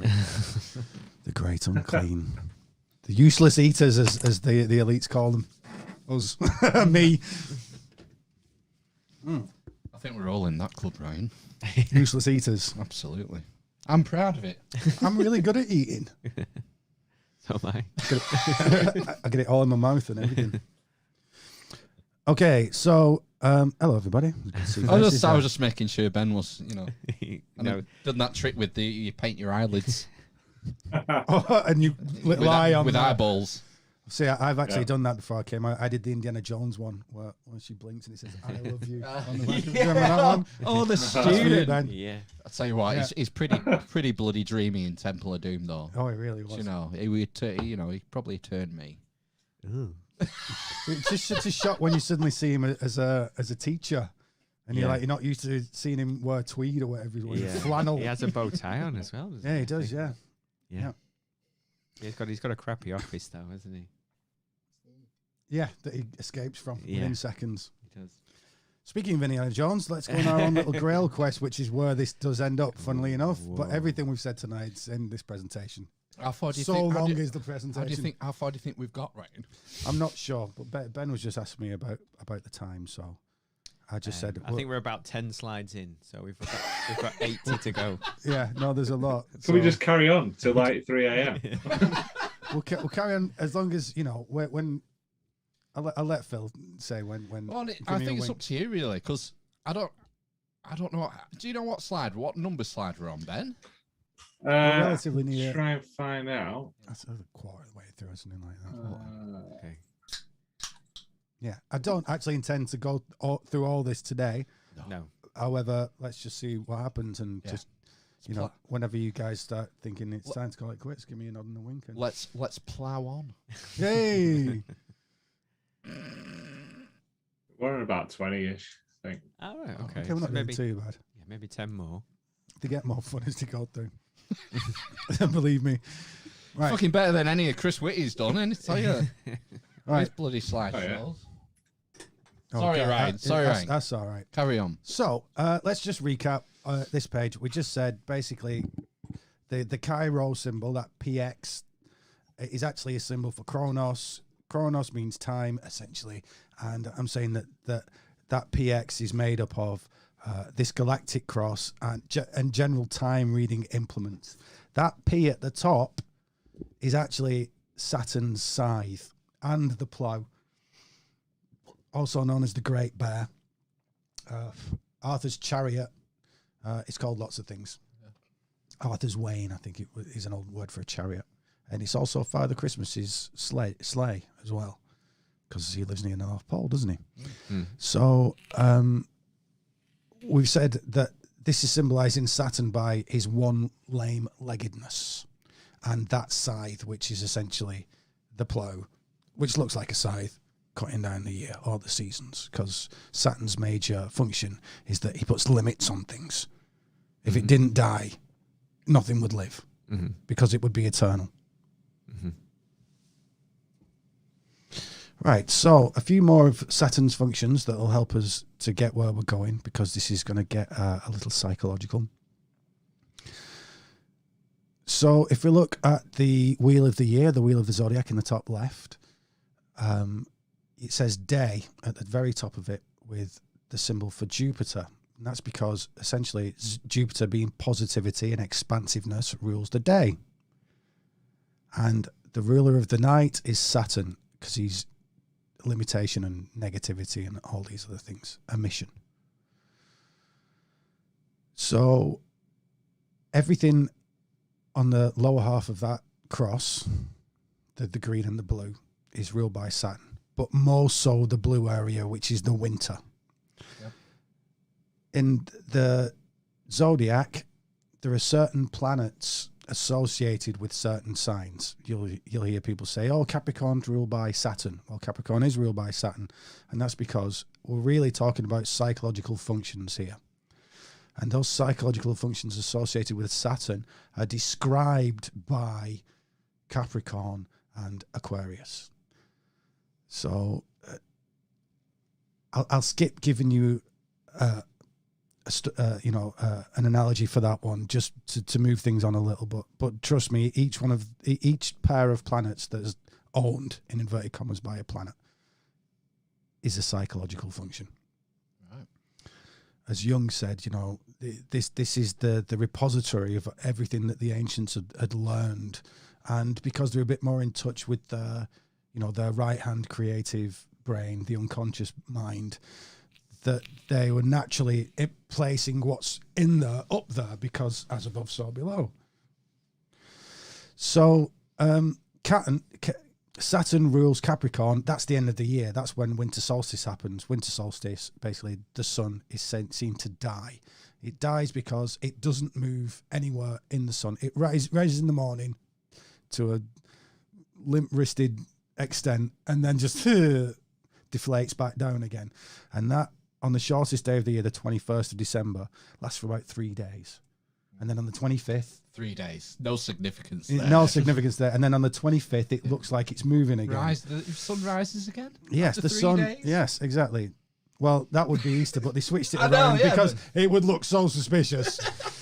Right, so now this is the winter. It's the night. Now, if we put this in a psychological context, we already said dark night of the soul, but it's sleep, it's dreams. So as Jupiter is related to the daytime sun, he's the lord of the day. The lord of the night is the midnight sun. There's no bloody sun at midnight, Ryan. Yes, there is. There's the sun that lights your way in the daytime, that stops you from crashing your car or punching the wrong person. And then you got the sun at night, which is there in your dreams, the light of your dreams, this other light that's around. an unconscious, unseen light. Jupiter's the lord of the conscious light, the daytime. Saturn's the lord of the unconscious, the nighttime, the winter. Wow. Right. Now, if we look at, there's a skeleton there with two angels next to him. He's carrying a raven and he's stood on a black sun. The black sun is famously, you could tell me what the black sun was, famously. Soundgarden. Yeah, I was going to say. Black hole sun. Were they Nazis? No. No. So well, actually, the black sun, I think, is an old, from the old religions around Northern Europe. However, it was picked up by the Nazis who used that swastika, the pole star stuff, which is very ancient. It wasn't invented by the Nazis. It's like the oldest symbol we've got, basically.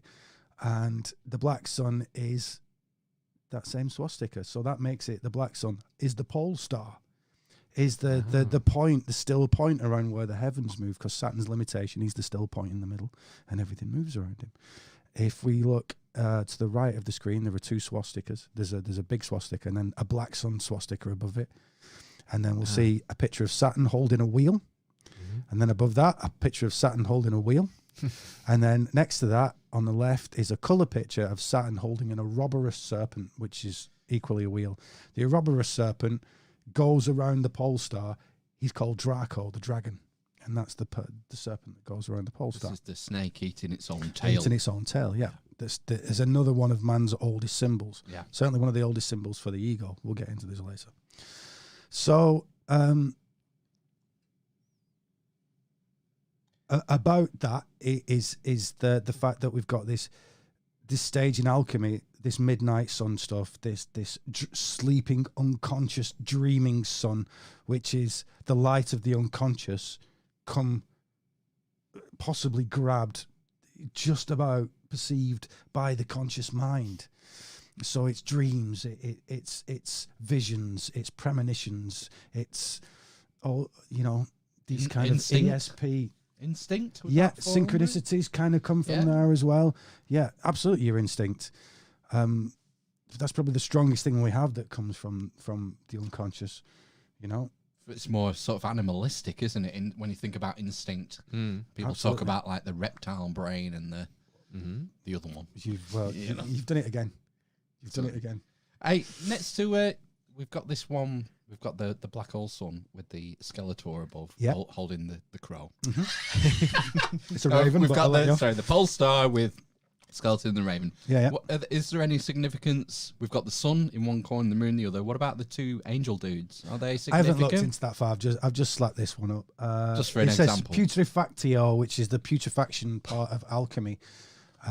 So it's what this whole image is talking about in general is this. Look, everything just died. Capricorn, December the 20th. The sun's died. It's winter. Nothing's there. There's nothing there. You're asleep. You're dead. Whatever it is, there's nothing there. But there is something there. There's always something there. And it's this potential power of rebirth. So once again, we've got this Sator square. We can see this arch in the bottom right-hand corner. We got this Sator square in the middle of the four tetramorphs, the cold, the lion, the bull, the eagle, and the man. And Saturn's, this pole star idea is in the middle, and everything that we found on that Sator square has been in the form of a cross, if not a swastika. So Saturn, the Saturn that they're getting at here is the pole star Saturn, because you can say he's the planet Saturn. But what it really is the archetype of limitation and time and all these other things. So if we move, and I just want to put that, summer solstice and winter solstice are due to the angle of the axis of the Earth, which we talked about before. We said there were two pillars. One pillar is essentially the axis of the galaxy, and another one for the axis of the Earth. Well, that axis of the Earth is skew with 22 and a bit degrees. That's why we have seasons. That is exactly. Without that, we would have no seasons, no growing seasons, no harvest. Yeah, nothing. It's so important to why we're here. So basically, a lot of the winter stuff is associated with the North Pole because of that axis, because the North Pole is the thing that's creating summer and winter. Christmas. If you live in the northern hemisphere, You've done it again. No, I haven't. You can come on the Secret Science with me and just. I'll just see He's next up to me. there. He's up there. Which one? Old Saint Nick. Old Saint Nick. Well, who's Old Nick? Well, is it not Saint Nicholas? Old Nick is a name for Satan. Oh my God! Yeah, the little Nicky. Saturn. Yeah, You remember Little the film Nicky, Little Nicky? Satan, Saturn, Santa, they're all the same one. Satan. Oh no! You're gonna ruin Christmas for me, right? No, this is good. Like I said, all these things. Beginning and the are end. The duality. Alpha and the Omega. Yeah, come on, Duality. Phil. Hey, look, when you see what Father Christmas really brings, although I think you've got not already, you'll have a merry old Christmas. Right, so let's go through this quite quickly. We've got Death in the top left-hand corner on a tarot card, which is, a form of Saturn with his side there. Then underneath that, we've got Baphomet, which is this gold Capricorn part of Saturn. As we discussed, we've got all these animalistic tendencies in the psyche, these instincts. That's why Baphomet has a goat's head. And we'll go into the rest of that later. If we go, there's a guy riding a goat on that top layer next to Death. That's an early Santa, early Father Christmas. Most Scandinavian, he's riding the Yule goat, which is Capricorn, because at that time of the year, the sun's in Capricorn at Christmas. Jesus was a Capricorn. Yeah. Oh, there he is. Yeah. Yeah. Looking at the wrong one. So if you look next to him now under that little triplicity of zodiac signs, you got Father Time. We've already discussed why. It's time, especially it's time for the sun to die at this time of year. So that's the main function of time, isn't it? To end what began. Else it would just be infinity and everything would carry on forever and you wouldn't be able to distinguish one thing from another. Entropy. Entropy. So next to Father Time there, we have an old Roman Saturn holding the Ouroboros serpent, which equally, as we said, is about time. He's also carrying a bag of goodies, as it were, the harvest that is brought down, but it's also what Aquarius carries, these waters, because he rules over Aquarius, these spiritual things that there'll be, foods have a spiritual quality to it. If you need them to live, there's lots of things going on. Let's not go into it too deep. Then we got Father Christmas, who, like the sun, which is chopped down at the end of the year, and that cross, which is the sun's cross chopped down on, which we'll get to, is the tree of life. That is the tree of life that's been cut down. It's the year that's been cut down, and then you bring it into the house to revitalize it, basically. Right. Cover it in ornaments, and then put the gifts under it, which is Saturn's bag, Santa's bag, which are the gifts of the year. Have you been naughty or nice? Have you sown and ploughed and done all these other Saturnian, agricultural things, and had a fruitful year? Yeah. So. The opposite side of that, if we look down to the bottom left again, next to Baphomet, is Krampus. Krampus is essentially the devil, and he is, if you've let go to your instincts, if you've fucked around all year, in all meanings of that phrase, then you get stuck in his bag and he beats the crap out of you with a thorny twig. And it's the bad part of year. Have you been naughty? Have you been nice? Is that Pan? That's Pan next to him. It's the same guy. Yeah. Hey. So Pan playing his panpipes there. He's a satyr, isn't he? He's a satyr, as in Saturn, absolutely. And these are these teacher guys, but they're teaching, normally they've got a raging, when they're walking around, because to do with these instincts, fertility, you randy old goat. That's where it's come from. I'm going to share my knowledge, or maybe incorrect knowledge, but did he not used to, in ancient Greece, did he not say they used to jump out on mountain paths and make people scared? Yeah, and they jump on you, and they love climbing on you, they climb up mountains. Right, okay. Well, the fact they climb up mountains and climb up trees, again, you'll often find goats in trees. Yeah.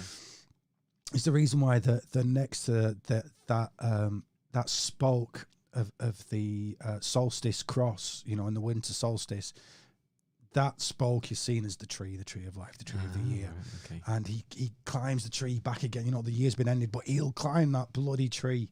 And Capricorns, on a psychological level, are said to be hardworking, very materialistic, very instinctive. But then we're going to the gods here. Sounds like my dad.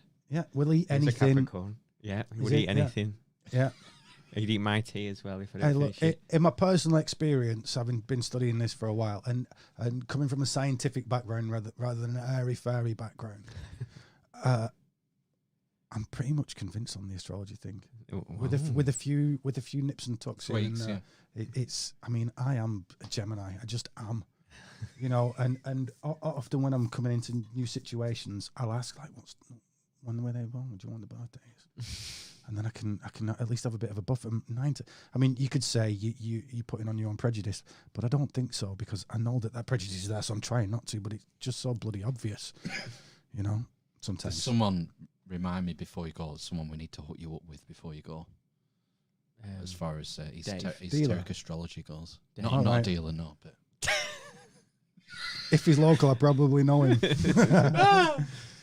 And then we've got Janus, it looks like, to the right of Pan, the double-headed January Janus god. They're ahead of me. He's got a key there. He does have a key. The key we've already talked about. That's the key to the year. The key to the key to the year is the key to time, isn't it? And the key to the Zodiac and all this other stuff. So we know by these 4 stars that go around us, these 4 bright stars on the ecliptic, what time of year it is. Next to that is another Roman Saturn there with his glaive, his scythe, and the harvest of the year.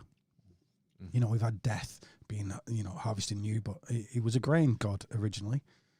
You know, this is an agricultural society. We're talking about when the first farms and cities developed, although I'm pretty sure this knowledge was there way before that, it's augmented itself and, become in line with whatever culture's going on right now. It's failed to come in line now because, people are essentially in the West irreligious. So, but then we find that it's the psychologists and other people that have tapped into this stuff. Yeah, because in our modern Western way of life, we're completely disconnected from agriculture and the agrarian society. So it's been people like Jung who have found this connection via psychology. That's really interesting. Yeah. Well, the thing is that because this art, this secret science, is based on symbols, it's these archetypes of the unconscious, and Jung put it as a collective unconscious, and you'd think, well, that's just distributed around humans, but that's Jung, holding it back just a little, because he wasn't very well accepted by, I keep using this word tonight, I've never used it before in my life, Muggle psychologists, because they're scared of the woo. But it's not collective unconscious, it's fucking universal unconscious. I was listening to, sorry, did I cut you off? I was just going to use one analogy, and that was that, let's take an archetype, let's say a masculine one, predator. Let's use the word predator. You know what a predator is? It's something that wants to utilize something else that doesn't want to be utilized. There's a hunt going on. There's this very masculine, I'll go and get that thing to it. Well, if there were no humans around, if there was no thought going on, there would be predators and prey. You can't take that out there. Unless you take life away, there's nothing there. But then you could say, well, okay, there's no life there. Do you have any archetypes for no life there? Well, you could say destruction. There's been one thing, it's been destroyed and changed. That's an archetype that's going to be there as long as there's matter or energy going through some kind of cycle or whatever it is. As long as it's changed, that's an archetype. It's going from you could see it as going from a masculine initiatory phase to going to a feminine phase that it's drawn to. There's an impulse, a masculine impulse, and it's being drawn by like a female magnetic impulse, if you get me. Which, funnily enough, we'll get into later, and is part of this secret. So we talked about the tree and this Saturn character being Santa, but then underneath that we've got Adam and Eve with the tree of life and death. That's what it is, tree of life and death, because Alpha and Omega. And when you look into the Bible, it's the name for God in that's Elohim, which means God and goddesses. El is Saturn. He's the king of the gods. He's the old king of the gods, certainly the first. And we'll see that we'll get into this stuff quite nicely. But if not in this podcast, in the next one, look for that if you're listening to this. So we'll see that this knowledge, this gnosis, all these things wrapped up in this Adam and Eve story are absolutely Saturnian, and it's Saturn keeping them in the limitation that keeps them in the Garden of Eden. And when they break that limitation, they can go away from it. But then they've got knowledge. What about the serpent? The serpent is Eve, is the unconscious, is Saturn. Temptation? We'll get into it again. Okay, we'll get into it. We don't want to like Shoot run the before gun. yeah, well, all Don't those want to things. spaff or load. Oh God. Spaff mish. Why does it always come back to spaffing? with Because you? it's more fun that way. Yeah. I seen you cleaned all the screens of I've wiped down as much as I can. There might be traces here and there. Just Don't use a black light. Don't use a black light now. so that's not a stalactite. Ryan, I don't know. Do you think we should pause? I don't know. Do you feel this is a good place to pause, right? Yeah. I'll tell you what, I've got like 3 more, Yeah, okay. 3, 4 more, and then we'll go. That'll be a nice place yeah. to start. Okay. Yeah, and so I just want to like reiterate a bit further how deep this Saturn winter thing is buried into your favorite religion of choice. So here is Jesus at his death. Jesus being in Capricorn, winter solstice, Obviously 21st to a 25th. white dude as well. Yeah, white Jesus. No, there was no Jesus, so it doesn't matter what colour he is. All right, okay. What's wrong with you? So we've got on his left, or the guy with the spear is Longinus, Oh, right, yeah. with his lance, Okay. which we'll come back to later, is semi-lanciata, if you know what that is. No. Psilocybe right, semi-lanciata. So he has his lance, and then we got Aquarius with a cup. It's a cup that looks like a grail. Oh, to drink the old looks like psilocybin. No, All right. this one is Amanita muscaria. Anyway, don't tell anybody that yet. It's for the next one. So he's getting stabbed in the side. He is Sagittarius, the bowman. And then on the other side is Aquarius. It's usually St. John with a cup. On these, you'll see on the right one, he's there with a serpent in a cup. Serpent in a cup? Why is a serpent in a cup? That's weird. Isn't that the symbol for pharmacies around Europe? Caduceus. That's the same thing. We'll see all these are the same thing. In fact, Jesus there on the cross might as well be the Caduceus. Holy shit. So we can see on each of these, Holy shit. he is Sagittarius, going into Capricorn, going into Aquarius. He's the end and beginning of the year. He is the Alpha and the Omega. Yeah. I mean, back to your Christmas thing, if we look at the one on the right, that's actually Jesus' birth. And Longinus is there as some kind of a poetry, at the beginning. But that's showing you that the end and the beginning are the same thing. Yeah. That, Jesus really was born and died on the same day. You know what I mean? And that looks sort of, I'm taking it that's Renaissance, was it, when it was done, do you yes, think? the one on the left is... These guys painted it, must have known. Yeah, of course. Oh, yeah. Stuff, Oh, yeah. And there's a proof that will be later on in the next podcast of some underlying geometry, the Philosopher's Stone, which is indicative that you're dealing with a master and that this is esoteric stuff. Because when you visit the interior of the earth, you can rectify the hidden stone, the interior of the earth being the interior of whatever it is. In this case, the geometry underlying the matrix of the painting. So, just quickly go over this. There's Odin being speared on the Tree of Life by his own spear. He said he sacrificed himself to himself with a lance, a psilocybe semi-lanciata. You're sacrificing yourself to yourself on mushrooms. So then we've got Jesus being stabbed and having his blood caught in a chalice, which is mushroomoid, let's say. I'm heating you up for the next episode, folks. We're not going to go into this too much here.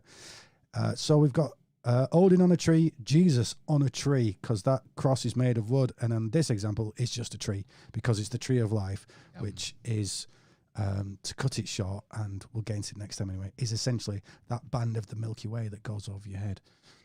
Right. And So next to that, on the right-hand side, is the tree that represents Dionysus with his cup of ambrosia.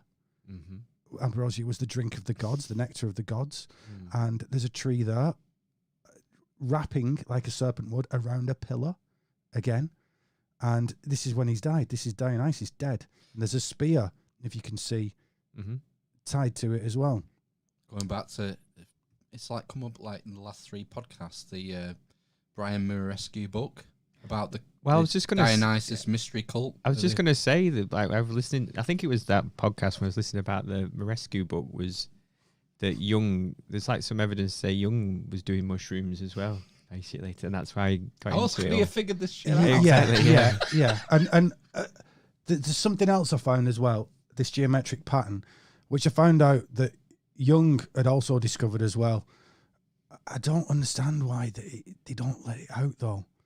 It's a conundrum. If I end up dead, I'm a very happy person, everybody. If I end up dead, it's somebody from some secret cult come and finish me off. I'm just letting you know this now. Because, I mean, I do want to get, it's not for my own fame or anything. I want to get this stuff out, my own life's work.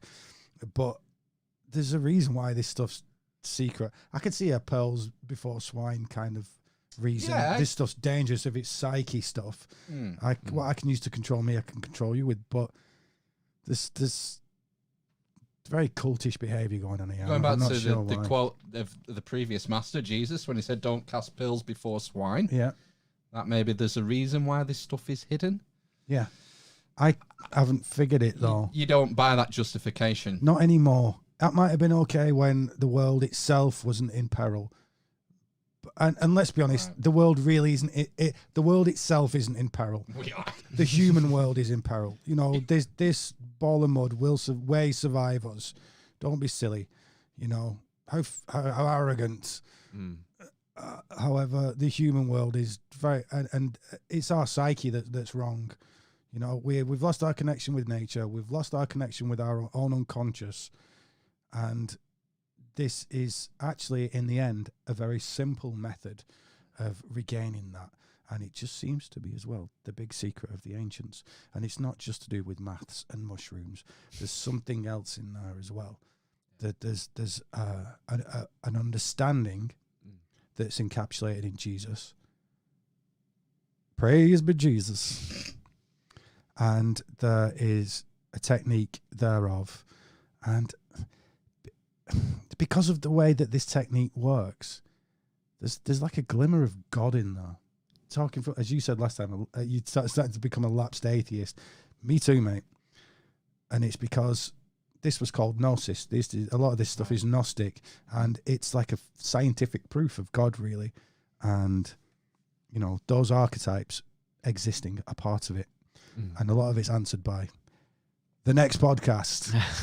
However, let's just quickly wrap this up. Bottom left, we've got Osiris raising the Jed, which is the tree of life, or 4 pillars, as in those 4 parts of the Sphinx, 4 directions. Right, yeah. Yeah. Yeah. Also his backbone, also his phallus. We're getting this phallus backbone, the pillars of the axis of the earth. All these, they're all getting intertwined into each other. Next to that, we've got from Sumeria, got Dumuzid and Inanna, and he's got a little mushroomoid thing there again, and his scepter, and he's popping out from beneath the tree. Why would a mushroomoid thing be popping out from beneath the tree? Osiris himself was found at the bottom of a tree, with the tree growing up, and his willy eaten by a fish. What? You know, we'll get into the willy fish later, especially with Jesus. His scepter Yeah. is identical to the 7 candles that were floating above the Absolutely. head of. Yeah. I mean, it's like Yeah. you cut it and pasted it. Well, actually, I'll give you a little pointer. I wasn't going to point this out, but, and it'll come in later in the next episode again. But if you look on that Jesus in the tree and look at his on our right, the right hand crossbar. If you look at the end of that, there's like a little blue rag. And the way that that's been bunched together is atypical of people hiding mushrooms and things in this stuff. The tree of life itself is mushroom shape. You can see that down there, you know, just beneath it. In that, there's a serpent wrapped around the tree of life. And then off to the right of that, again, I've just to show that we're still in the same realm, is Saturn with a coppice tree and a serpent wrapped around that coppice tree, and the wings are to denote the flight of time as well as his status as movement. Because as we said, Aeon is the god of eternity. Eternity doesn't move because it's homogeneous. It's all the same thing. It's everything ever at once. Whereas time is everything ever split up into a beginning, a middle, and an end. Limited. Yeah. Exactly that. And with that, gentlemen, I'll just leave you there. There's Moses with a serpent on a pole. The Yggdrasil above Moses is the tree of life. In the centre is one of Jung's tree of life with a pole star at the centre of it. Look at that one in the top right. That looks like Nordic or something. It is Nordic, yes. Yggdrasil, the tree of life from Wow. Thor and all that lot. Yeah. Yeah. The gods live on the mountain at the top of the tree. Well, that's in your brain, basically. You're the mountain, top of the tree.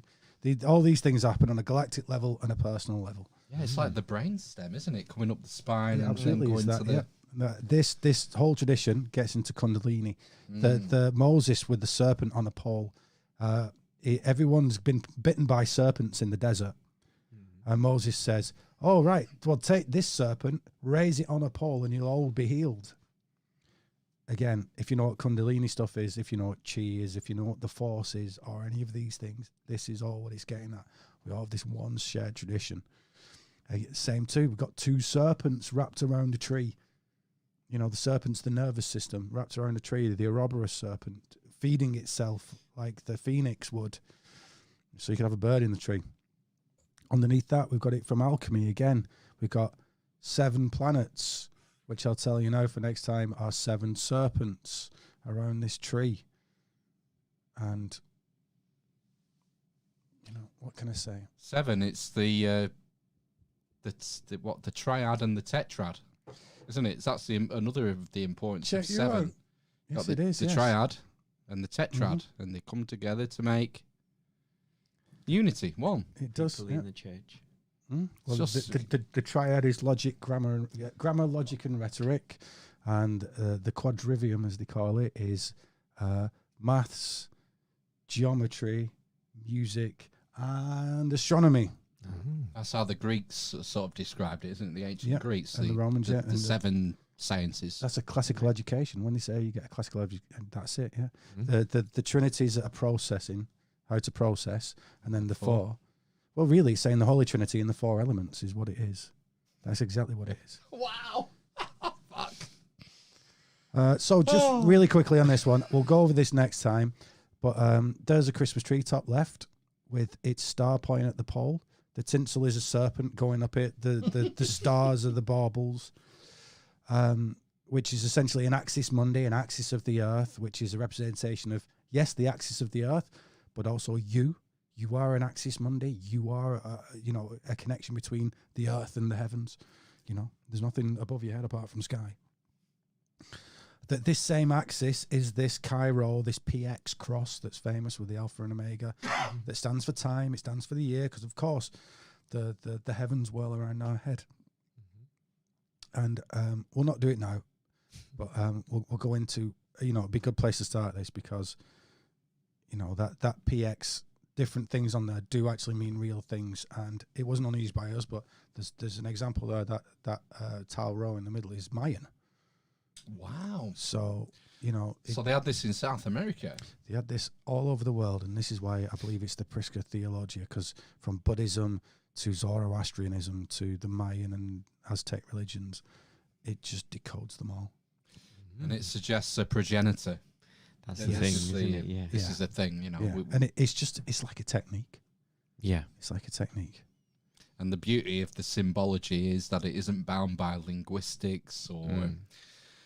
it's something that people can understand and make these connections via the use of symbols. With a little context. Yeah, with a little, and some, the basic, look, from the often this stuff's called magic. It's certainly what magicians were doing. You think of a magician's coat with his pointy hat there, and it's covered in stars. Well, he's looking at the stars, and the pointy hat's this whole aligning yourself with the pole star thing. And what do magicians do? Well, they do magic. They have this special power, the force that they use.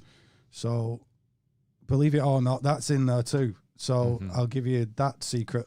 Well, it's like That's quite well known. magicians. Where's it come from? Magi. Magi, great one. The adoration of the Magi. The three wise men who were Zoroastrian astrologers. Following a star. Yeah. It's great. I fucking love it. I just don't know how you do it. No, I can't believe how much you've put together. Yeah. It's amazing. Amazing. Not even got there yet. No. I can't wait for I think this is going to have to be a triptych. It might be. It's going to have to be a trilogy. Yeah, just see how Might long be it a goes. tetrad. Yeah. Triad. Yeah. Tripod. Well, we're gonna take a deep breath and soak all that in. And thanks for coming, Ryan. Oh, thanks, guys. I've actually really enjoyed seeing your faces and knowing that without trying, I remembered all your names. Yeah, you did. Boom. It's great. Knocked myself down there. Sorry. Don't forget to check out the links and watch Ryan's videos. They're really like informative, educational, light-hearted. They're great. Go and watch them. Oh, cheers, bro. All right. And we'll catch you on the flip side. Don't touch that dial. Yeah. We're going to do a quick bit of news deconstruction. Yeah. Very rapid. Yeah, rapid. Rapido. Rapida. Right. See you next time. Bye. Bye.